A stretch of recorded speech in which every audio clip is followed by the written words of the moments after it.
We're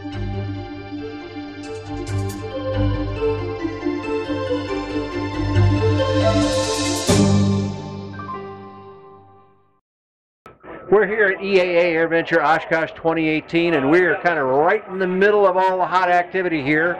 We are in the Continental Motors space, right on Celebration Way. That's the main drag from the main entrance out to the showplace here at EAA AirVenture. So I'm Dan Johnson, talking with an old friend of the business here, John Heitland, who knows everything in the world about Continental Motors and Titan engines. Well, you're much too kind, Dan. Well, but I don't think so. I think you do probably know a lot, certainly more than I do. So let's find out a few things.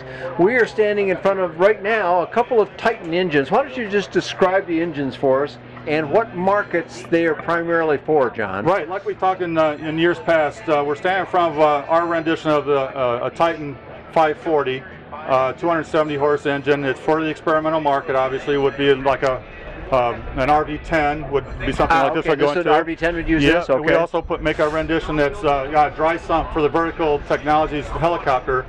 Takes a 540 of ours, so we're really seeing an increase in business through those I can't speak, through those guys too, and in the RV market, where every year we're getting more RV customers away from the Lycoming engines every year, so we're happy about that. But, all right, good job. I saw the smile on your face, so that's good news.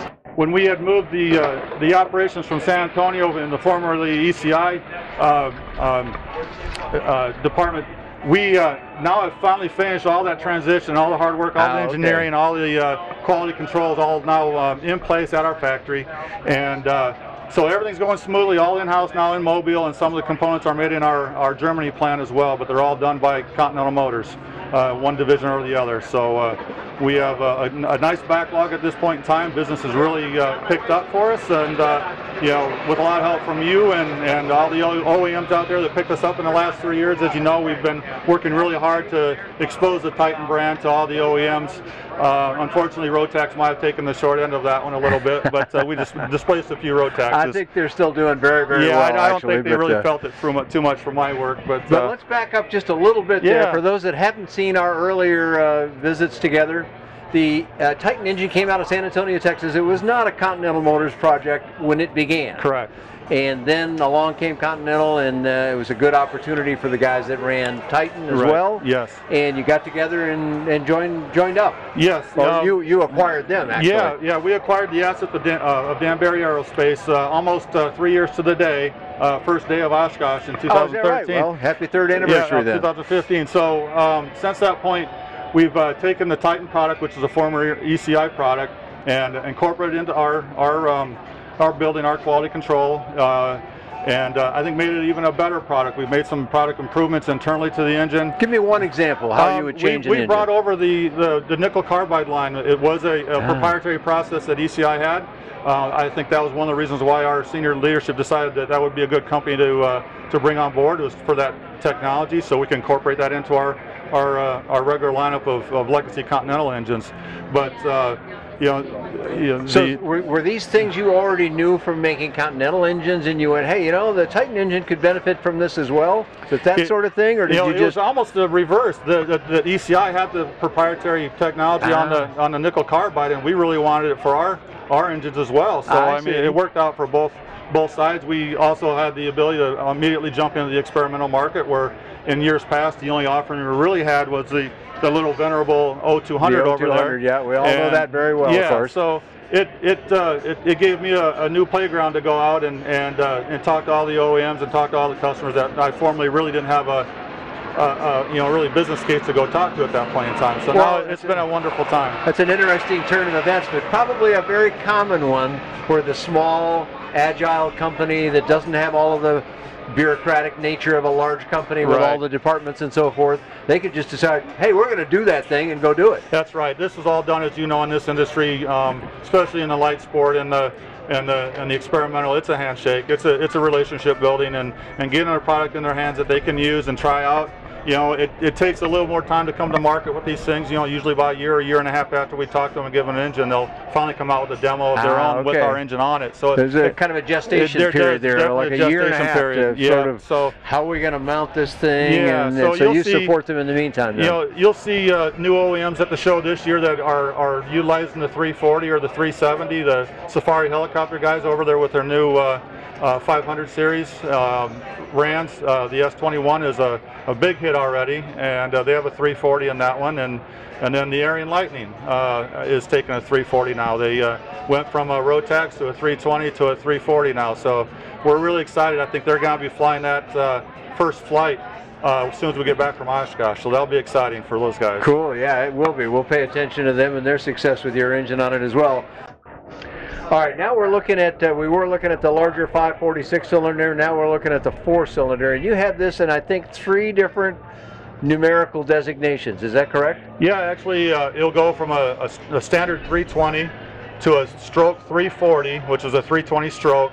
Then we do a 360, and we stroke a 360 and make a 370. So we actually have 4 models to choose from in the 4-cylinder lineup. Explain what stroking means. Well, basically the crankshaft is stroked out so that you increase the stroke length of the movement of the piston through the bore.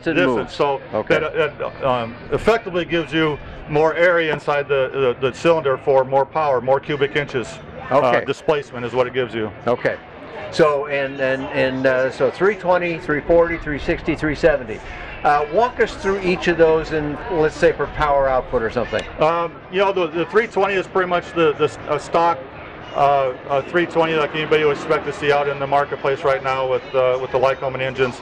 Our 340 is what really is our pride and joy. I mean, we love all our engines, but for me personally, the 340 is the one that's really taken off for us.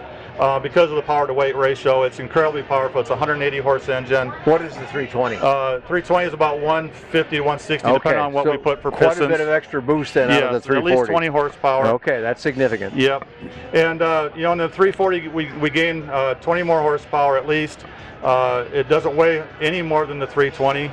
And it fits in a whole a cowling size of any aircraft that would accept a 320. So now all of a sudden you just bumped up your performance to what would normally be a 360 in a size compartment that would now hold a 320. So a 340 at 180 horse is probably looking at about 258 to 265 pounds, which is lighter than a stock Lycoming 320. So. Okay, all right. Wow. Okay, so that's interesting. And that's why, as you've seen the you know, the Cub type aircraft, the Super Stoles, you know, the guys that really want to do the crazy climb outs, they love this engine because you get so much power to weight. So the 340's proven popular.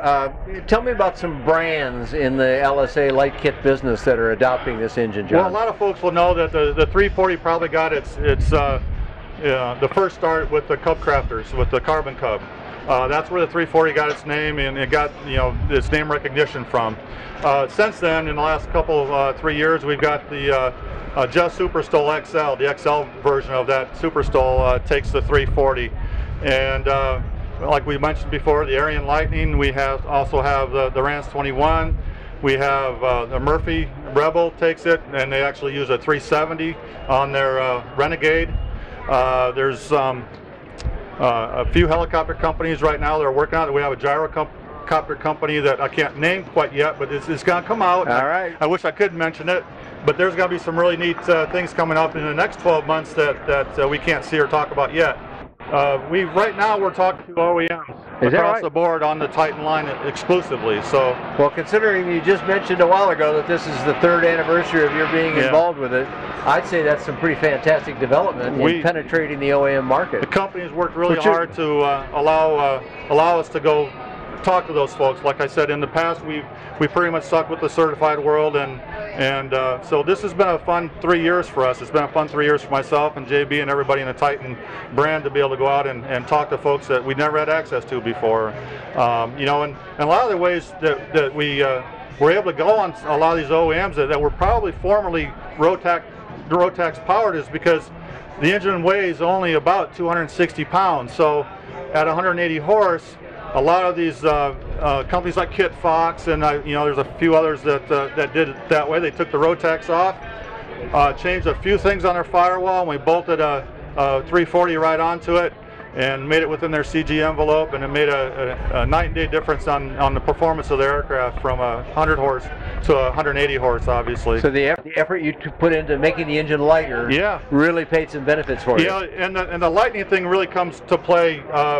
There's several things we do. We taper the barrel, not the head, but the barrel of the cylinder down as it gets closer to the case. We narrow it down. That saves about 1.5 pounds per cylinder. So 6 pounds on a 4-cylinder would be saved there. That's a lot of weight savings in one we have the ability to make a sump out of magnesium rather than aluminum. That's another 3.5 pounds just by that alone. We have the ability to make an accessory case out of magnesium only if the engine's being equipped with electronic ignition. We can make this out of magnesium, so there's no mag drive gears, there's no drive gears for a vacuum pump. So there's a lot of different ways we can shave weight off the back end as well, and that's about 13 pounds if we really clean that up. Oh wow, that's a lot. So these are some pretty big numbers you're talking about here. In a game of ounces and grams, you're saving pounds. That's pretty amazing. Especially on some of the smaller aircraft where you don't have a lot of length to take up that, that CG. It makes a big difference. And in the LSA market where they have a fixed top limit, some of them really have to squeeze to accommodate any extra weight. So every pound you save them is several of the companies I mentioned already. They're with the 340. A lot of their empty weights are still in the low 900s. So they'll have, a 400, 500 pound useful load still using an engine like this. Oh, great. All right, so now let's go. Well, let's see. I want to talk about one more thing, and that's fuel. What fuels can you use in So right now we talk about 100 low lead predominantly, especially on the higher power 340 because it's a 9-to-1 compression piston. Okay. So what we do is we recommend if you go, and you have the option to, if you go less than 8.5 to 1 down to 8 or 7, you can run the alternate fuels, the lower the 93 octane auto fuel with no ethanol. It has to be a non-ethanol gas. For sale here in Wisconsin, I noticed at the gas pump the other day. In Alabama too. We have it outside our gates too. It's about the same cost as 100 low lead, but I guess if you want to burn it. But we just we make that available to folks because you just never know where these aircraft are going to wind up at, And they're flown in different places than your legacy GA airplanes, and they have their fuel supplies worked out. But guys that operate aircraft with this engine on it may go into some little field somewhere, or a farmer's field. Right, and the majority of the 340s have been going into the STOL type aircraft in the past, so those were going to be guys that would be going out to the bush and possibly find themselves with needing an alternative for fuel, depending on where they go, like you talked about. But that's all a selection process when you're picking out an engine with this. Is we'll walk you through the menu, so to speak, about what you want on your engine, whether you want PMAGs or EFII, or if you want magnetos, or if you want what kind of fuel system you want on it, or what kind of pistons you want on it. So there is literally probably 2,000 variations of combinations you could put on one engine alone. But it makes this engine do what it does so well, and that's weight savings, it's high performance, and then just the reliability of having an aircraft engine, a true aircraft engine out in front of you. Well, and I applaud. It may give the engineers nightmares, but you're serving the customer. Yeah. And ultimately, that's who pays the bills here. Right. So let's keep that in mind. That's great. All right, so 340 time between overhaul now 2,000 hours. Right up there with every other engine you want to buy in the marketplace now, the good ones anyway. Yeah, and on top of that, because of the nickel carbide process we use on the Titan line, that gives us a 5-year warranty on the cylinders as well for wear and corrosion. So, which is where a lot of it would occur, right? That's right. Obviously, not all of us are able to fly our aircraft as much as we want to, and that aids in preventing the corrosion setting up while we're not flying. Perfect. I never really considered that part of it before. Airplanes sit and don't fly all the time, regrettably, but you're prepared for that. So that's a 5-year warranty on our cylinders, and they have the proprietary rights to the nickel carbide process. And so obviously we moved that to Mobile as quick as we could. We're incorporating that into a lot of different product lines, including all of our certified Continental brands, starting with the 550s, and we're starting to work our way down the sizes on our certified line. But also we've developed what our brand name is now. It's new for this year. Is our prime parts for Lycoming engines. Okay, I've been hearing about that. Tell me a little bit. What does that mean, John? So this all goes back again to having the ability to have access to those aftermarket parts that ECI used to sell as you know, PMA certified parts for Lycoming engines. Yeah, they were, when I first came across that brand, ECI brand, I thought of them as a Lycoming, not a Lycoming company, but a supplier to the Lycoming product line. Right. They made their aftermarket parts for obviously Lycoming, Continental, Pratt & Whitney over the years, several different companies. But after we acquired all that, we started making some improvements. We moved those product lines into our Mobile plant, right along our certified lines.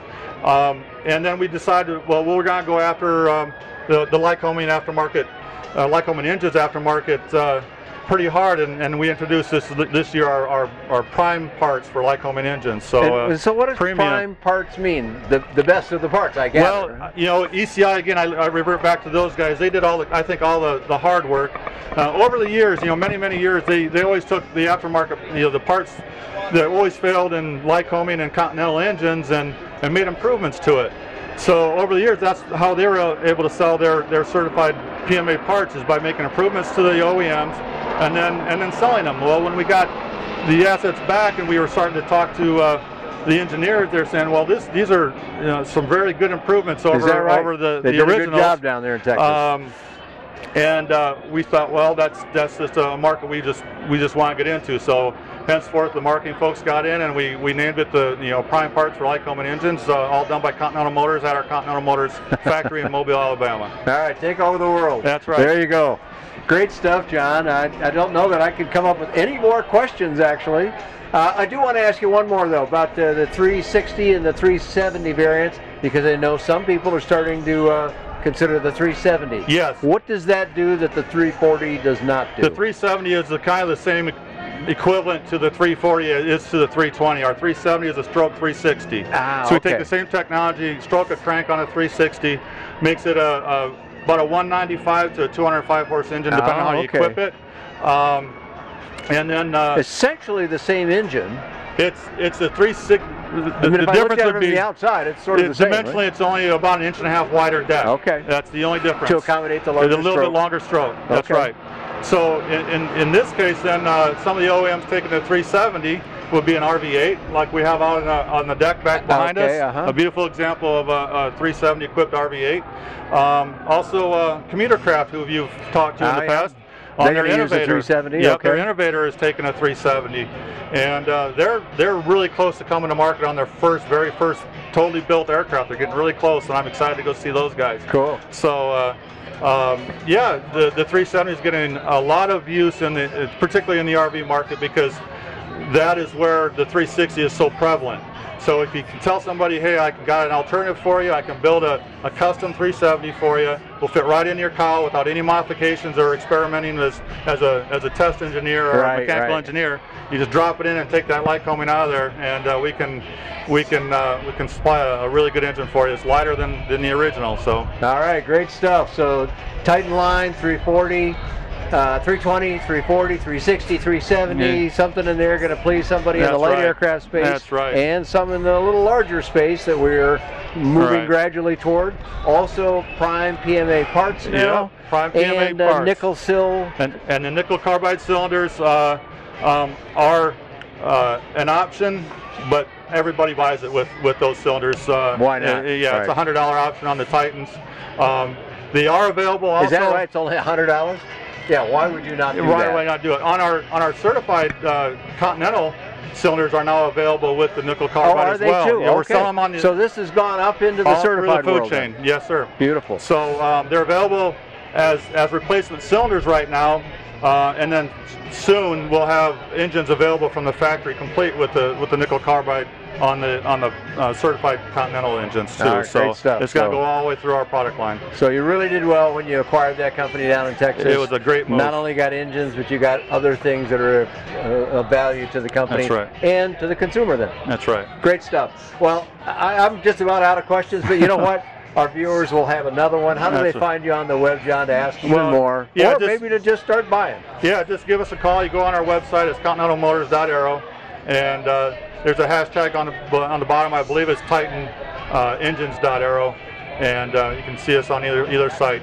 I think the Titan engines.aero will bring it back over to Continental, but But come by and see us at the booth. You can't hardly miss us out here. So, and you're at all the shows, so we can find you wherever we go to air shows. I'm a hard guy to miss. So. That's right, big tall guy wearing a bright red shirt. You can't really miss John. So, well, that's great. I've got a lot about Continental Motors and the Titan engines and all the airplanes that they fly in the affordable aviation space. You can find all that on buydanjohnson.com. Thanks for joining John Heitland and myself here at EAA AirVenture Oshkosh 2018 in the Continental Motors space.